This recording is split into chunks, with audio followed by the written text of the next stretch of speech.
আমি আপনাকে দায়িত্ব নিয়ে বলছি, এরপর নেক্সট যাকে ডাকা হবে সে মমতা ব্যানার্জি। কারণ এছাড়া কোনো এদের তো দুম করে অ্যারেস্ট করা যায় না সংসদ হলে। তো নইলে তো হয়তো সরকার অ্যারেস্টই করে নিত এর মধ্যে। তো যেটা নাকি ওর মা বলেছে যে মমতা ব্যানার্জির ভাইপো এই খুনটা করেছে। আমি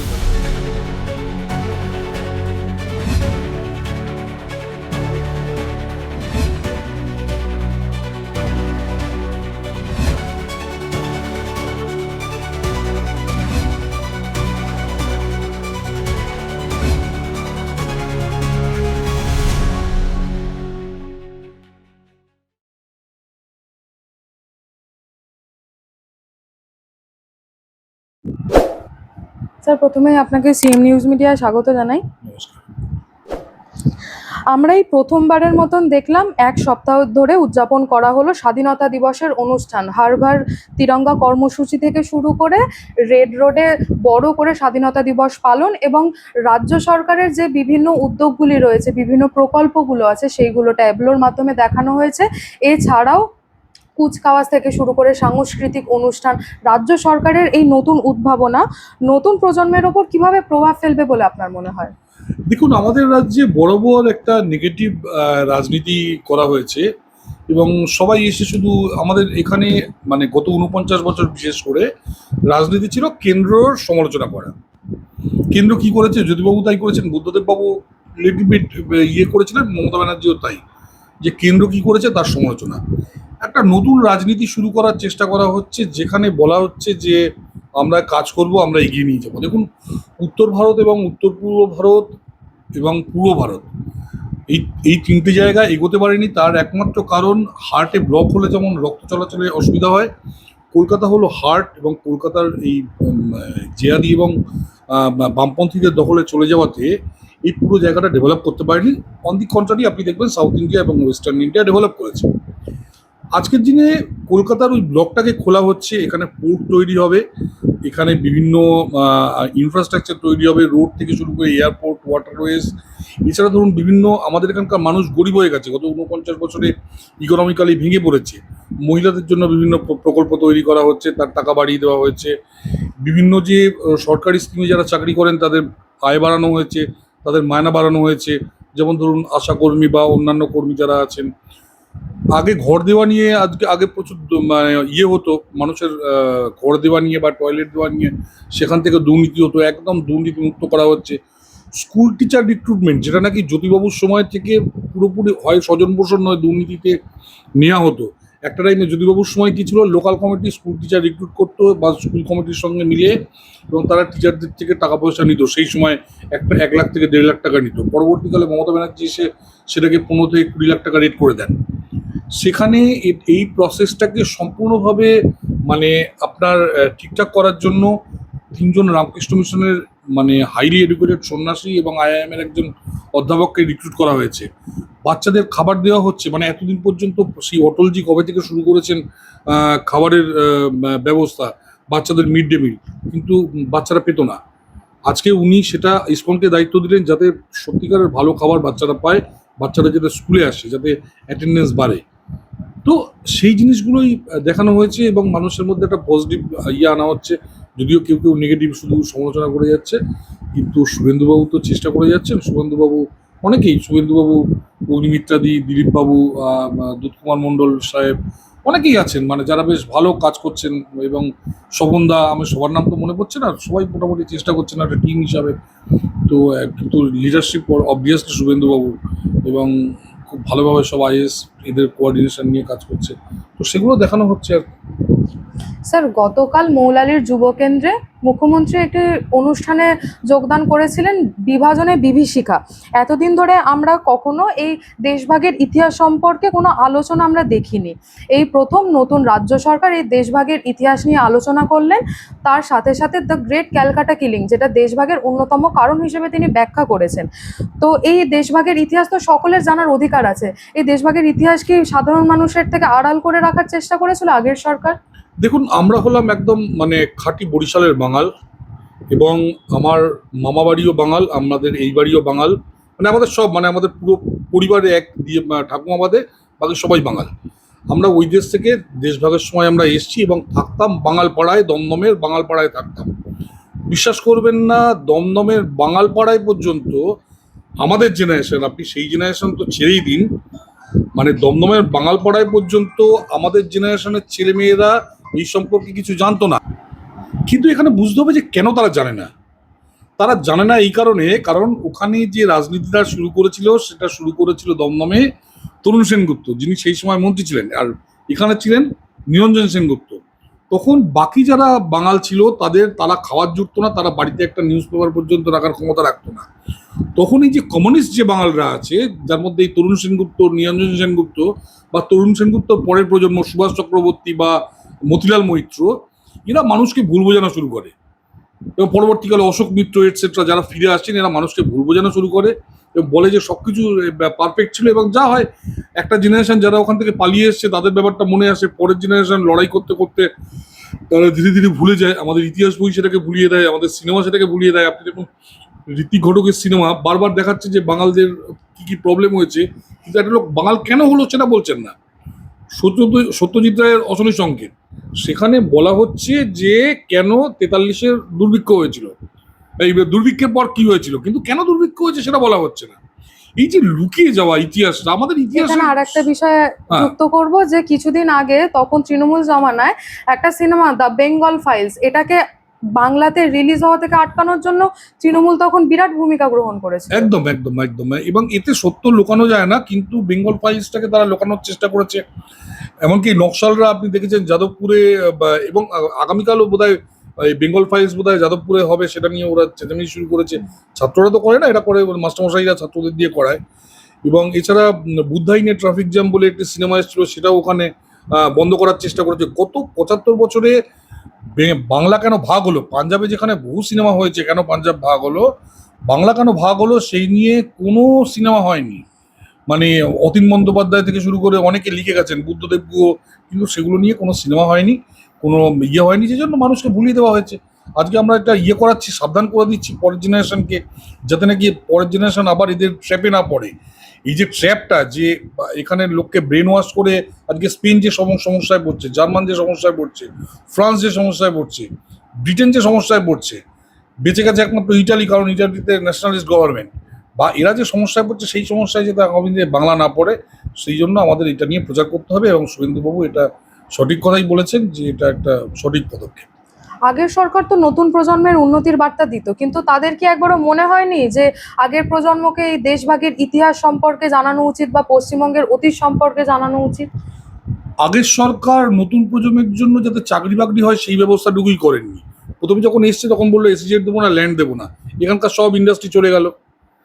এখানকার এডুকেশন সিস্টেম এমন 12টা বাজিয়েছে যে 2013-তে যেখানে ব্রাত্য বসুর চাকরি গেল শিক্ষামন্ত্রী হিসাবে অনলাইন ভর্তির জন্য, কি না অভিষেক ব্যানার্জি ঘুষ খাবে, সেখানে যখন তারা চলে যাচ্ছে তখন দেখা যাচ্ছে যে স্কুলের কলেজে সিট পাকা, কেউ অনার্স পড়তে আসছে না, স্কুল 8,000 স্কুল বন্ধ হয়ে গেছে এবং বহু স্কুলের শিক্ষক নেই। এরকম অবস্থা রেখে তারা এখান থেকে চলে গেছে। তারা যুবকদের জন্য ভাবেইনি, তারা কিছু, তাদের চুরি করা ছাড়া আর কোনো কাজই ছিল না। আর এইখানে কমিউনিস্টরা তারা এই সিস্টেমের মধ্যে ঢুকে তারা এই জিনিসটাকে সম্পূর্ণ শেষ করে দিয়েছে। গতকাল মুখ্যমন্ত্রী শুভেন্দু অধিকারী মৌলালির যুব কেন্দ্রের অনুষ্ঠানে এও জানিয়েছেন যে 16ই আগস্ট এতদিন খেলা দিবস উৎসবে পালন করত তৃণমূল সরকার, কিন্তু বর্তমানে নতুন সরকার আসার পরে এই 16ই আগস্ট দিনটাকে আয়ুষ্মান দিবস হিসেবে পালন করা হবে। কিভাবে দেখছেন বিষয়টা? দেখুন, এই যে 16ই আগস্ট দিনটা খেলা হবে দিবস, মনে রাখতে হবে 16ই আগস্ট দিনটা বাংলাভাষী মুসলমানদের জন্য একটা অত্যন্ত পবিত্র দিন। কারণ বাংলাভাষী মুসলমানরা 1946-এর 16ই আগস্ট কলকাতায় কচুকাটা করেছিল এখানকার আপনার হিন্দুদের, এবং যেটাকে ডাইরেক্ট একটা অ্যাকশন ডে বলে। দেশ ভাগ হয়েছে, একটা জিনিস লোকে বলে জিন্নার জন্য দেশ ভাগ হয়েছে, গান্ধীর জন্য হয়েছে, নেহেরুর জন্য, দেশ ভাগ হয়েছে বাংলাভাষী মুসলমানদের জন্য, কারণ তারা 46 সালে এখানে দাঙ্গা করে দেশ ভাগ করতে বাধ্য করেন 1946 সালে। আমি যেটা বলার চেষ্টা করছি যে এই দিনটাকে স্মরণীয় করার জন্য এটাকে খেলা হবে দিবস কেন করা হলো না, খেলা হবেটা হলো ওদের একটা ওই পাকা ছেলে ছিল, এই কি দীপাঞ্জন না কি একটা ছেলে ছিল, যার বাবা গুজরাটে চাকরি করতো, সেই ছেলেটির কি ভট্টাচ, ও এইটা বের করেছিল যখন নাকি বিজেপির মানুষ লোকেদের খুন করা হচ্ছিল, তখন এই খেলা হবে করে এরা চালু করে এবং একটা একটা করে লোককে খুন করা হয়, মহিলাদের উপর অত্যাচার হয়, দোকান ভাঙা হয়, বাড়ি ভাঙা হয়। সেটাকে স্মরণীয় করার জন্য এবং সেটার সঙ্গে এই একে স্মরণীয় করার জন্য এই খেলাধুলা দিবস করেছিল। আমরা আয়ুষ্মান কার্ড আনছি। আয়ুষ্মান কার্ডটা বহুদিন আগে দরকার ছিল, মানুষ ভেলোর অ্যাপেলো থেকে শুরু করে বিভিন্ন জায়গায় যায় ডাক্তার দেখাতে, এবং সেই জন্য এটাকে স্মরণীয় করার জন্য আয়ুষ্মান দিবস পালন করা হচ্ছে এবং ওই দিন থেকে আয়ুষ্মান কার্ড পশ্চিমবঙ্গের সব মানুষকে দেওয়া হবে। স্যার কিছুদিন আগে আমরা দেখেছি যে টুলু মণ্ডল যে আর্থিক দুর্নীতি কাণ্ডে তিনি জড়িয়ে রয়েছেন, দীর্ঘদিন ধরে তিনি বেপাত্তা এবং গ্রেফতারির ভয়ে আদালতের দ্বারস্থাও হয়েছিলেন যে রক্ষা কবচের জন্য। এবার দেখা যাচ্ছে যে সেই দুর্নীতিকাণ্ডের তদন্তে এবার অনুব্রতর প্রাক্তন দেহরক্ষীর ফ্ল্যাটে তল্লাশি। এখানে কি অনুব্রতর নামও কোনো না কোনোভাবে জড়িয়ে আছে তাহলে? শুধু অনুব্রত না, প্রথমত ওর নাম টুলু মণ্ডল না, ওর নাম মজফর না কি একটা, ওর নাম মাজিরুদ্দিন বা কিছু একটা নাম। টুলু বলে চালাচ্ছে ওকে, যাতে হিন্দু হিসাবে লোকে ইয়ে করে, কিন্তু ও একটা মুসলমান লোক এবং এই পুরো কাজটা করতো অভিষেক ব্যানার্জির নির্দেশে, মমতা ব্যানার্জির নির্দেশে। এখানে ওইসব অনুব্রত ওইসব কোনো ব্যাপার না। যেখানে যত রকম 2 নম্বরই হতো, যত রকম এইসব পাচার হতো, এই হতো অভিষেক ব্যানার্জি এবং মমতা ব্যানার্জির প্রত্যক্ষ নির্দেশে এই কাজগুলো হতো। এখানে অনুব্রত কোনো ফ্যাক্টরি না। নতুন সরকার আসার পর থেকেই মুখ্যমন্ত্রী শুভেন্দু অধিকারী বলে আসছেন যে আরজিকর ফাইল খুলবে, তদন্ত হবে এবং দোষীরা শাস্তি পাবে। তারপরেই আমরা দেখলাম যে নির্মল ঘোষ গ্রেফতার হলো এবং তার সাথে সাথে নির্মল ঘোষের পরে আর একবার পুলিশি জালে রয়েছে সঞ্জীব মুখোপাধ্যায়। দেখুন, সিবিআই এই কেসটাকে পুরো কেচিয়ে দিয়েছে, কারণ সিবিআইয়ের যে অফিসার ছিলেন তিনি এদের ওই যে সাসপেন্ড হয়েছে যে পুলিশ অফিসার তার ক্লাসমেট ছিলেন। তো তারা মিলে এই জিনিসটাকে একটা ধামাচাপা দিয়ে দিয়েছিল, কিন্তু যেহেতু সিবিআই একদিকে কাজ করছে সেহেতু পুলিশকে নামানো হয়েছে অন্য দিক থেকে। আমি আপনাকে দায়িত্ব নিয়ে বলছি, এরপর নেক্সট যাকে ডাকা হবে সে মমতা ব্যানার্জি, কারণ এছাড়া কোনো রাস্তা নেই। কারণ ওই দিন যে গ্রিন করিডোর করে যে ওরা বেরিয়ে গেছিল, গ্রিন করিডোর তো একা একটা এমএলএ মিলে করতে পারে না, তাকে পুলিশ সাহায্য করেছে, অ্যাডমিনিস্ট্রেশন সাহায্য করেছে, উপর থেকে নির্দেশ এসছে, ঠিক আছে। কিংবা ওই যে ঘরটা ভাঙা হয়েছিল, এ নিশ্চয়ই উপর থেকে নির্দেশ দিয়েছে হেলথ সেক্রেটারি বা সামথিং। তো যার ফলে এটা নিয়ে হবে এবং এখানে কিন্তু মমতা ব্যানার্জিকে আগামী দিনে ডাকা হবে। এবং সবাই জানে যে মমতা ব্যানার্জির ভাইপো, যেটা নাকি ওর মা বলেছে যে মমতা ব্যানার্জির ভাইপো এই খুনটা করেছে, আবেশ ব্যানার্জি, কার্তিক ব্যানার্জির ছেলে। এবং সেই জন্য এবার মমতা ব্যানার্জিকে ডাকা হবে, কারণ ওই সন্দীপ ঘোষ খুন করলে বা ওই কি বলে আরেকটা রায়, সঞ্জয় রায়, এরা খুন করলে মমতা ব্যানার্জি গ্রিন করিডোর তৈরি করার পারমিশনও দিতেন না। আর এই নির্মল ঘোষ যে আছে সেও গিয়ে ওই ডেড বডি পোড়া ধরা, ওখানে ফাঁসি দিয়ে দিত সঞ্জয় রায়কে। এই মমতা ব্যানার্জি ওই ভাইপো করেছে বলেই এটা হয়েছে। পরবর্তীকালে এদের সব ডাকা হবে। এই যে আপনি সেফ করিডোর বা গ্রিন করিডোর তৈরির কথা বললেন, মমতা বন্দ্যোপাধ্যায় সেদিন বলেছিলেন যে আরজিকর ঘটনার দিন সারা রাত তিনি মনিটর করেছেন। তাহলে এই মনিটরটাই তিনি করেছেন যাতে অপরাধীরা সেই সেফ করিডোর দিয়ে পালিয়ে যেতে পারে? অপরাধী ওনার বাড়ির লোক বলে। আমি আবার বলছি, যদি এখানে ওই যারা যারা ধরা পড়েছে, যে যে ডাক্তাররা সাসপেন্ড হয়েছে, যারা পুলিশ সাসপেন্ড হয়েছে, তাদের কেউ যদি হতো, মমতা ব্যানার্জি বিন্দুমাত্র বদার করতেন না। মমতা ব্যানার্জি পুরো জিনিসটা বদার করেছেন, কারণ এই খুনটার পিছনে কার্তিক ব্যানার্জি এবং ওই যে কাজরি ব্যানার্জি, তাদের ছেলে সে জড়িত আছে, যার নাম হলো আবেশ ব্যানার্জি। ফলস ডাক্তার, প্রাইভেট কলেজ থেকে ডাক্তারি ডিগ্রি নিয়ে এসছে এবং এখানে একটা ওষুধের চক্র চালাতো। তো এই মেয়েটি বোধহয় প্রতিবাদ করেছিল বা জেনে গেছিল, যে জন্য মেয়েটিকে খুন করা হয়েছে। অপরদিকে আমরা দেখছি এনআরএস এর নার্সের রহস্যজনক মৃত্যু। এর আগেও আমরা দেখেছিলাম যে 2024-এ আরজিকর ঘটনা, তারপর গত মার্চে আরজিকরের লিফট দুর্ঘটনায় মৃত্যু হয়েছে একজনের, এবং ওই মাসেই স্ট্রেচার না পেয়ে হেঁটে হেঁটে দোতলায় শৌচাগারে উঠতে গিয়ে মৃত্যু হয় একজন প্রৌঢ়ের। তৃণমূল জামানায় স্বাস্থ্য দফতরে এতটা গাফিলতি, মানে যেখানে খোদ স্বাস্থ্যমন্ত্রী ছিলেন মমতা বন্দ্যোপাধ্যায়। দেখুন, ও ছিল, এখনো স্বাস্থ্য দপ্তরের অবস্থা খুব সুবিধার না, মানে আরো বছরখানেক সময় লাগবে এই পুরো ব্যাপারটাকে মানে ঠিকঠাক করতে, নইলে এই মেয়েটিও মারা যেত না। ঘুঘুর বাসা তো দেখুন 49 বছর ধরে ঘুঘুর বাসা হয়ে আছে স্বাস্থ্য দপ্তর। এই মমতা ব্যানার্জি 15 বছর চালিয়েছেন, তার আগে ছিল সূর্যকান্ত মিশ্র, প্রশান্ত ছিল বোধহয় কিছুদিন। এরা প্রত্যেকে অপদার্থ এবং ডাকাতের ডাকাত। তো যার ফলে এইটাকে শুধরাতে কিন্তু খুব সিরিয়াসনেস দরকার এবং শারদ্বত মুখোপাধ্যায়কে একটা ভালো টিম বানাতে হবে। টিম বানিয়ে কিন্তু এটা উনি নিজে জানেন ব্যাপারটা, উনি মোটামুটি অনেককেই চেনেন যেহেতু উনি মোটামুটি ডাক্তার বলে। কিন্তু শারদ্বত মুখোপাধ্যায় বা সঙ্গে ইন্দ্রনীল বা এরা যদি সাহায্য করে, তাহলে আদারওয়াইজ আমি বলছি মানে ব্যাপারটা কিন্তু মানে ভয়ঙ্কর। এখানে যা মানে স্বাস্থ্য দপ্তরে যা আছে, এই আপনার ঠক বাঁচতে গাও যারা যাবে। আমি বলছি দুটো জায়গা আপনারা, আমি একটা কথা খুব ক্লিয়ারলি বলছি, আপনার শাহজাহান, জাহাঙ্গীর, অনুব্রত বা এই আপনার টুলুকুলু যারা আছে, এদের হ্যান্ডেল করা অনেক সহজ। কিন্তু এদের থেকে অনেক বড় ক্রিমিনাল কিন্তু আজকের দিনে যারা ভাইস চ্যান্সেলর হয়ে হয়ে বসে আছে তাদের একটা বড় অংশ, যারা রেজিস্ট্রার হয়ে বসে আছে তাদের একটা বড় অংশ, যারা বিভিন্ন কলেজের অধ্যক্ষ হয়ে বসে আছে তাদের একটা বড় অংশ, যারা ডাক্তারি কলেজে, আমি আপনাকে বলছি আজকের দিনে আমার উত্তরবঙ্গের একটা মেডিকেল কলেজে খবর আছে, সেখানকার একটি হসপিটালে এক ডাক্তার বাঙুর থেকে, মানে এগুলো শারদবাবু খবরটা কি করে পাবেন, বাঙুর থেকে সে ট্রান্সফার নিয়ে ওখানে গেছে, গিয়ে সে সরকারি যে হসপিটাল আছে তার ইনফ্রাস্ট্রাকচার ইউজ করে সে প্রাইভেট প্র্যাকটিস করছে। ভাবতে পারেন, প্রাইভেট প্র্যাকটিস বাইরে করছে না, সরকারি ইনফ্রাস্ট্রাকচার ইউজ করে সরকারি হসপিটালে প্রাইভেট প্র্যাকটিস করছে। এবং সরকারি কলেজের যে সুপার, এটা মাথা ভাঙায় মোস্ট প্রবাবলি, আমি আবার মাথা ভাঙায়। এবং সেই কলেজের যে সুপার, মেডিকেল সুপার, সে চোখ বুজে আছে, কারণ সেও ভাগ পায়। আমি ভয়ঙ্কর অবস্থা, এটা শুদ্ধতে কিন্তু আরো 1 বছর লাগবে। আর একটা যে বিষয়, অভিষেক বন্দ্যোপাধ্যায়ের আত্মসহায়ক সুমিত রায়কে আপাতত গ্রেফতার করা যাবে না, তার রক্ষা কবচ বহালই রাখলো সুপ্রিম কোর্ট। আর এইদিকে আমরা দেখছি যে অভিষেক ব্যানার্জি রীতিমতন 25খানা সুটকেস নিয়ে তিনি বিদেশে গেছিলেন। দেখুন, সুপ্রিম কোর্ট তো মানে দেখুন, সুপ্রিম কোর্টে আমি কতগুলো জিনিস বলি। এই যে সাধারণ মানুষ বলে না যে কোটা সিস্টেম তুলে দেওয়া উচিত, ইঞ্জিনিয়ারিং, ডাক্তারি এটসেট্রা, একটা জায়গায় কোটা সিস্টেম নেই, সেটা হলো এই সুপ্রিম কোর্ট এবং হাইকোর্টের জাজ অ্যাপয়েন্টমেন্টে। এখানে কীভাবে চলছে, সবচেয়ে খারাপ অবস্থা এখানে। আপনি আজকে ভাবুন, সুপ্রিম কোর্টে যাওয়ার ক্ষমতা আমাদের দেশের 99.99% লোকের ক্ষমতা নেই সুপ্রিম কোর্টে যাওয়ার। সুপ্রিম কোর্টের লয়ারদের ফিজ এত বেশি, সুপ্রিম কোর্টের লয়ারদের ফিজ এত বেশি কেন? প্রতি বছর এত লোক ল পাস করছে, তাহলে সুপ্রিম কোর্টে স্পেশাল লয়ার কি এমন দরকার যে যার জন্য এত টাকা ফিজ দিতে হয়?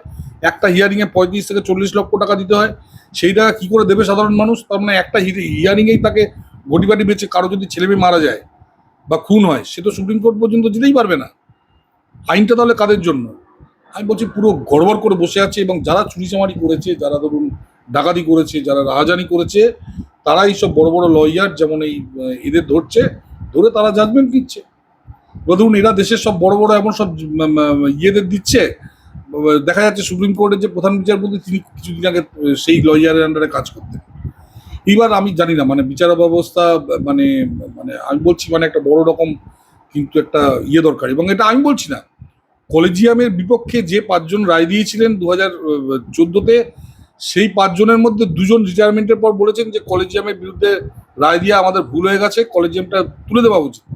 আমরা কলেজিয়ামটা রেখে দেওয়ার জন্য যে বলেছিলাম সেটা ভুল করেছিলাম, তাদের 2 জন জাজ বলেছে। খুব খারাপ অবস্থা বিচার ব্যবস্থা। তাহলে এই সুপ্রিম কোর্টের বিচার ব্যবস্থা মানে দেশের একটা মূল বিচার ব্যবস্থার জায়গা, সেখানেও তো গাফিলতি বা প্রশ্নের মুখে পড়ছেই। আপনারাই বলুন, আপনারাই বলুন, এই আমি আপনি হলে, আমি আপনি যদি করতাম, এখানে একটা লোক ছিচকে পকেট মেরে মারলে লোকে তাকে পিটিয়ে মেরে ফেলছে, আর একটা লোক হাজার হাজার কোটি টাকার মালিক, বোধহয় 1 লাখ কোটি টাকা বোধহয় ক্রস করে গেছে, সেই লোকটা যখন তখন বিদেশে যাচ্ছে, যখন তখন যা ইচ্ছা করছে সুটকেস নিয়ে যাচ্ছে, নিজের চার্টার ফ্লাইটে যাচ্ছে, কোনো বিচার নেই। আপনারা বিচার করুন, আমি কি বলবো। একদম শেষ একটা প্রশ্ন করব, কিছুদিন আগে সুভাষচন্দ্র বসু সম্পর্কে বিরূপ মন্তব্যের জন্য তার বঙ্গবিভূষণ সম্মান প্রত্যাহার করেছে রাজ্য সরকার। এই বিজেপি রাজ্যসভার সাংসদ নগেন্দ্র রায় ওরফে অনন্ত মহারাজের বিরুদ্ধে এফআইআরও দায়ের হয়েছে, এবং তাকে ক্ষমা চাওয়ার জন্য বলা হয়েছিল, এবং তিনি ভিডিওর মাধ্যমে ক্ষমাও চেয়েছিলেন, বলেছেন তিনি অনুতপ্ত এবং ভবিষ্যতে এই বিষয়ে সতর্ক থাকবেন। নেতাজি সুভাষচন্দ্রের অবমাননা এটা করে শুধুমাত্র একটা ভিডিওর মাধ্যমে ক্ষমা চাওয়াই কি যথেষ্ট? না না, ওকে তো অ্যারেস্ট করা উচিত, কিন্তু অ্যারেস্ট করতে গেলে বোধহয় পার্লামেন্টের বোধহয় এই স্পিকার তো না, রাজ্যসভায় যে উপরাষ্ট্রপতি, তার বোধহয় পারমিশন দরকার হয়। কিন্তু এর মধ্যে শুভেন্দুবাবু যেটা করেছেন একদম ঠিক কাজ করেছেন, বঙ্গবিভূষণ পাওয়ার কোনো যোগ্যই না। আসলে আমি শুনেছিলাম এই মহারাজ যে আছে, এর চিফ মিনিস্টার হওয়ার একটা বাসনা ছিল, এবং ও বহু লোককে বলে বেরিয়েছিল যে বিজেপি যদি যেতে ওনাকে চিফ মিনিস্টার হবে। তারপর বোধহয় চিফ মিনিস্টার হতে পারেনি। এখন পাগল তো, বুঝতে পারছেন, পাগল তো চাঁদেও যেতে চায়, তো সেরকম ব্যাপার আর কি। তো ও সেটা হতে পারেনি বলে উল্টোপাল্টা বকছিল, তা এখন বুঝতে পেরেছি যে ওর অ্যারেস্ট হওয়ার সময় এসছে। এবং এদের তো দুম করে অ্যারেস্ট করা যায় না সংসদ হলে, তো নইলে তো হয়তো সরকার অ্যারেস্টই করে নিত এর মধ্যে। তো একদম উন্মাদ টাইপের লোক, একটা পাক্কা 420। তো বঙ্গবিভূষণ, মমতা ব্যানার্জি বঙ্গবিভূষণ দিয়েছে, বুঝতেই পারছেন, মানে কিছু তো একটা ব্যাপার আছে। তো বিজেপির হয়ে দাঁড়িয়ে ছিল, তারপর মমতা ব্যানার্জি বঙ্গবিভূষণ দিল, তো নিশ্চয়ই কোনো কারণ আছে। মানে আমরা চিনতে পারিনি, আমরা ভুল লোককে, আমরা এটা বলতে পারেন আমাদের ভুল ছিল, আমরা এই লোকটাকে রাজ্যসভায় পাঠিয়েছিলাম। অসংখ্য ধন্যবাদ।